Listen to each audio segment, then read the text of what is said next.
नमस्कार, स्वागत है आपका मध्य प्रदेश और छत्तीसगढ़ की खबरों में। मैं हूं आपके साथ सुमन पाल।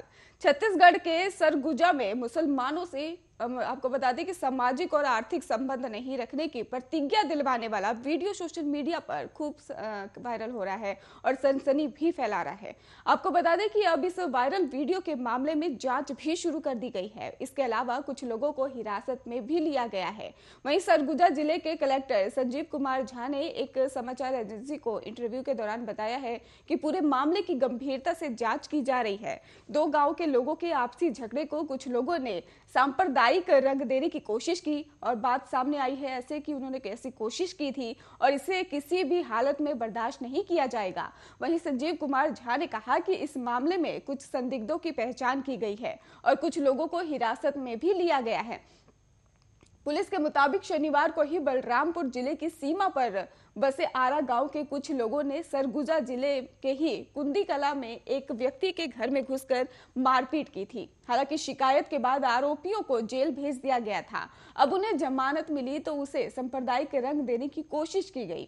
हालांकि बताया जा रहा है कि आरोपियों पर कमजोर धाराएं लगाई गई हैं, जिसके बाद उन्हें जेल से जमानत मिल गई और इससे नाराज लोगों ने गाँव में बैठे कर ही बुलाई है और फिर लाउडस्पीकर लगाकर सैकड़ों लोगों को सार्वजनिक तौर पर मुसलमानों के सामाजिक और आर्थिक बहिष्कार की शपथ दिलाई गई और जिसका वीडियो भी अब जमकर सोशल मीडिया पर वायरल हो रहा है।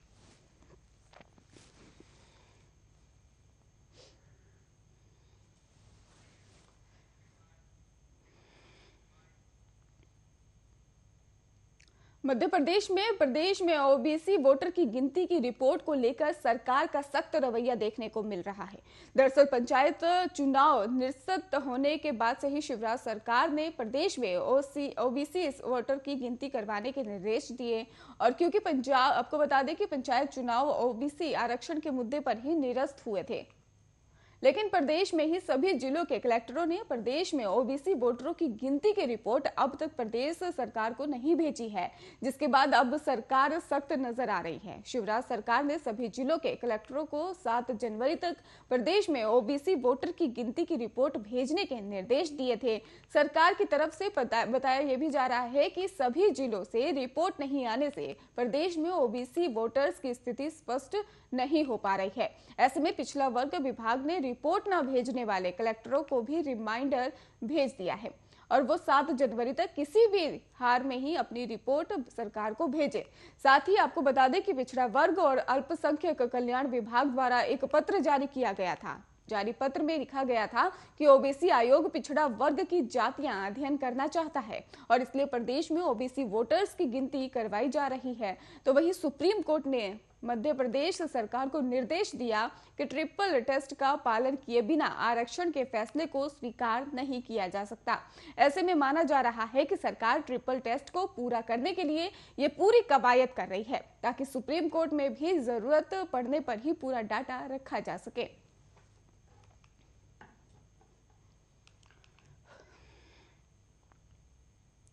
मध्य प्रदेश के मुख्यमंत्री शिवराज सिंह चौहान ने पंजाब में प्रधानमंत्री नरेंद्र मोदी की सुरक्षा में चूक के मसले पर कांग्रेस पर जमकर हमला बोला है। उन्होंने कहा कि कांग्रेस चुनाव में भाजपा का मुकाबला नहीं कर पा रही है, वो डर गई है और इसी घटिया मानसिकता की वजह से कांग्रेस ने पंजाब में प्रधानमंत्री नरेंद्र मोदी के जीवन को संकट में डालने का पाप किया है। चौहान ने यह भी कहा कि तेलंगाना भाजपा अध्यक्ष बंडी संजीव कुमार को ही करीमनगर में ही जेल में छोड़े जाने के अवसर पर आयोजित कार्यक्रम को संबोधित किया और उन्होंने कहा कि पंजाब में जो हुआ वो भारत के इतिहास में कभी नहीं हुआ। प्रधानमंत्री पंजाब गए थे और उन्हें सुरक्षा देना राज्य सरकार की जिम्मेदारी थी।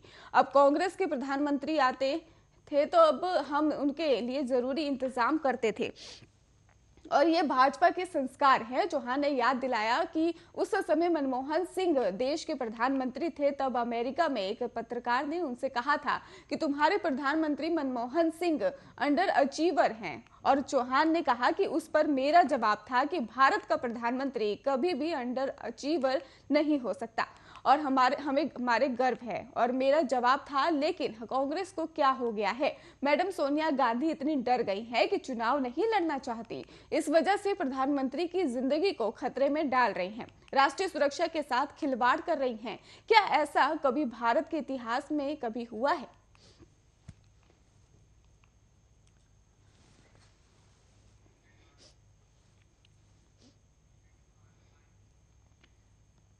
प्रदेश में 24 घंटे में 1577 नए कोरोना मरीज मिले हैं और जिसके बाद से ही प्रदेश में कुल एक्टिव मरीजों की संख्या लगातार बढ़ती जा रही है और अब ये संख्या 5044 हो गई है। इंदौर और भोपाल की स्थिति विस्फोटक होती जा रही है। इंदौर में ही 618 नए मरीज मिले हैं, जबकि अगर भोपाल की बात की जाए तो वहां पर भी 347 कोरोना संक्रमणों की पुष्टि हो चुकी है और राजधानी भोपाल में भी मिले संक्रमितों में ही 28 बच्चे, जीएमसी और स्वास्थ्य विभाग के 4 डॉक्टर भी शामिल हैं। 2 आईएएस भी संक्रमित हुए हैं। वहीं दुबई से लौटी 28 साल की महिला भी संक्रमित मिली है।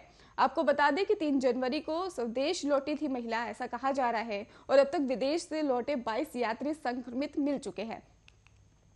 इंदौर में कोरोना संक्रमण के तेजी से फैल रहा है और पिछले 15 दिनों में ही 20 गुना संक्रमण फैल चुका है। आपको बता दें कि 8 दिनों में ही 2360 नए मरीज मिल चुके हैं। एक्सपर्ट ने आशंका जताई है कि इंदौर अगले 7 दिनों में ही कोरोना संक्रमण का पीक आ सकता है और तब रोजाना 5000 मरीज मिल सकते हैं। 3 दिन से ही मरीजों का आंकड़ा 500 पार जा रहा है। जिला आपदा प्रबंधन समिति के सदस्य डॉक्टर निशांत खरे बताते हैं कि आने वाले समय में ही कोरोना संक्रमण लगातार बढ़ता ही जाएगा और आने वाले दिनों में भी मरीजों की संख्या निश्चित तौर पर बढ़ेगी और ये बढ़ोतरी अप्रत्याशित होगी। और पिछले लहर हर दिन अधिकतम 1800 मरीज मिले थे और इस बार रोजाना 5000 मरीज मिल सकते हैं।